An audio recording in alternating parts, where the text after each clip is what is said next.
Hello, you wonderful people, and welcome to another Whiskey Review with me, the Whiskey Novice. Thank you for joining me. It's review number 165. We are in a few weeks of peat. We are bogged up to the eyeballs. Before I get into this, it just dawned on me again. Scary times for us peated whiskey fans. This whole debate about the digging of peat doesn't go away and isn't going away, and concerns me slightly. I sort of bring it up every now and again, and some people say it's nothing to worry about, but it's those that are saying it is something to worry about that seem to be speaking louder, and it concerns me. I mean, it's something at the end of the day. How do we, if they stop the digging of peat, where do we go? Where does Ardbeg go? Do we look at some sort of synthetic way of? It's a horrible thought. I'm going to get off that actually, because I don't like to think about it. Ardbeg Uigeadail, the Uigie. What is Ardbeg Uigeadail? Well, it is a vatting of Ardbegs, basically, which is then blended, matured in bourbon and sherry casks. You wanted vague, you got vague. It's non-chill filtered, no colour added, bottled at, the lighting in here is not good, 54.2%. The Uigie. There, 54.2%. I'm sure there was something else I was going to tell you there, and I can't remember what it was. It just slipped me. It'll probably come as we go along. Oh, I was going to tell you the price of it. That's what it was. Around the 60 to 70 pounds mark. It's not a statement, but let's get into it, shall we? And we'll see what we think.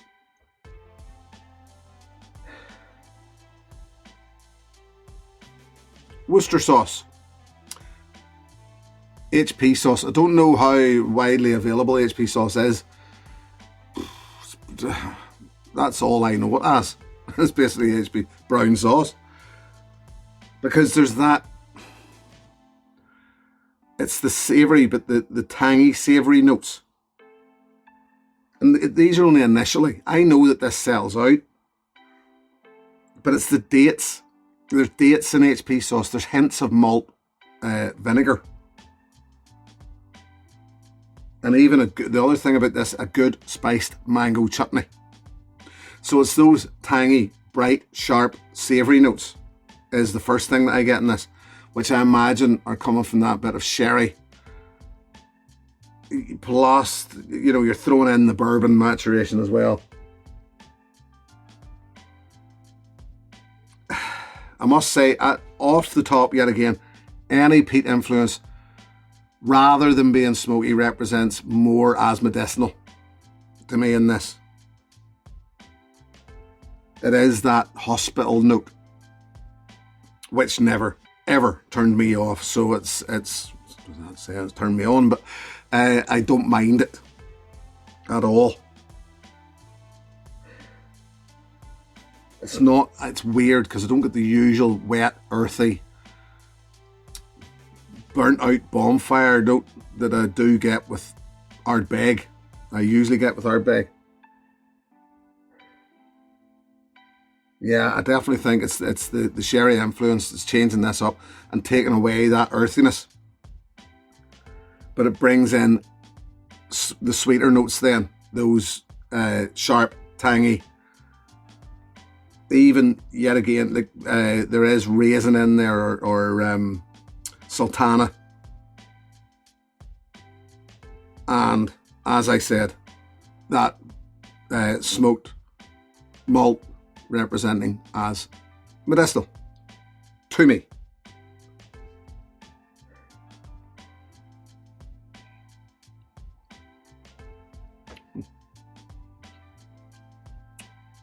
Beautifully full, sweet and sour delivery. Yes. The palate just bursts with a mixture of sweet and savoury.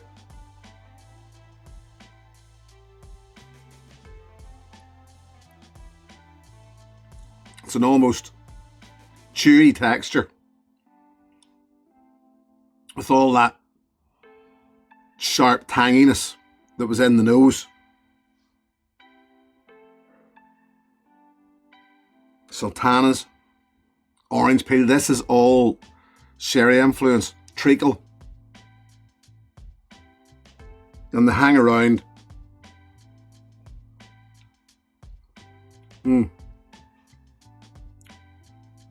All those tangy notes are now hanging around with. That smokiness has changed up in the palate. 2 barbecued burnt ends, which to me always come with that slight bitter tang right at the very back of burnt meat, but in this case it works really well. That finish, medium to long, with cinnamon red hots. Once again, that's the sort of heat that's coming in there, but loads of seaweed hanging around.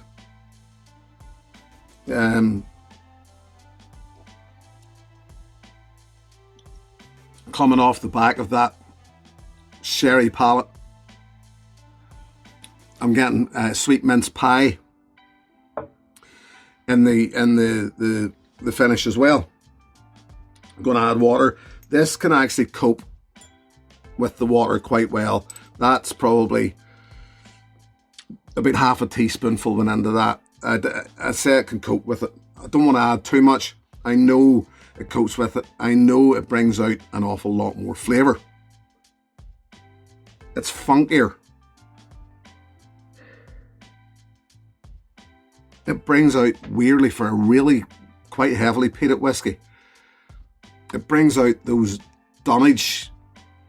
old Dunnage sherry notes, which I find in, what is it, the Signatory Editor 10-year-old, and even, it'll come to me,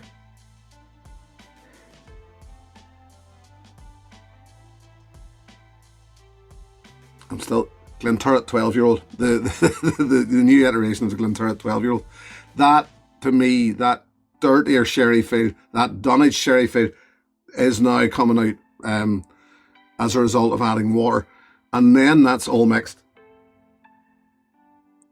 with, now I'm starting to get the dirtier, danker smoke notes as well, rather than the medicinal feel. So the water definitely helps it. The water definitely improves this.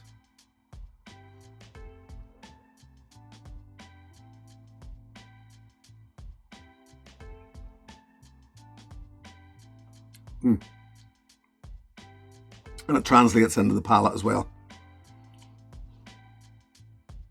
Yeah, those dirtier Dunnage notes come through into the palate. It's a little sharper. Yes, the nose definitely improves with the water. The palate, if anything, slips back a little, loses a bit of body.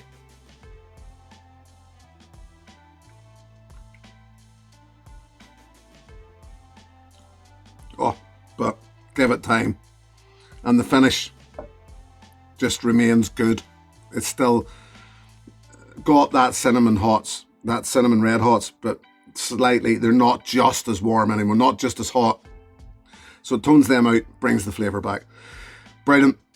Brilliant. I hear an awful lot of people say that the Uigie's the best Ardbeg in their core range.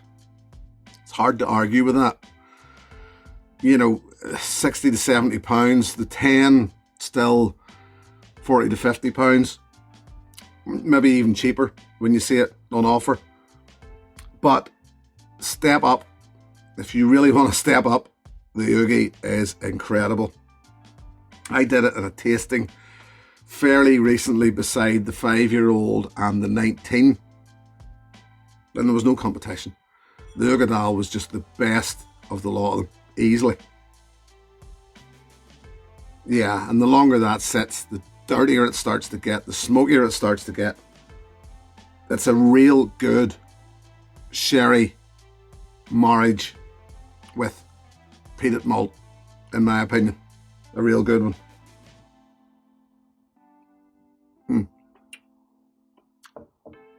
I'll not say any more than that. I'll just leave it there and we'll move on.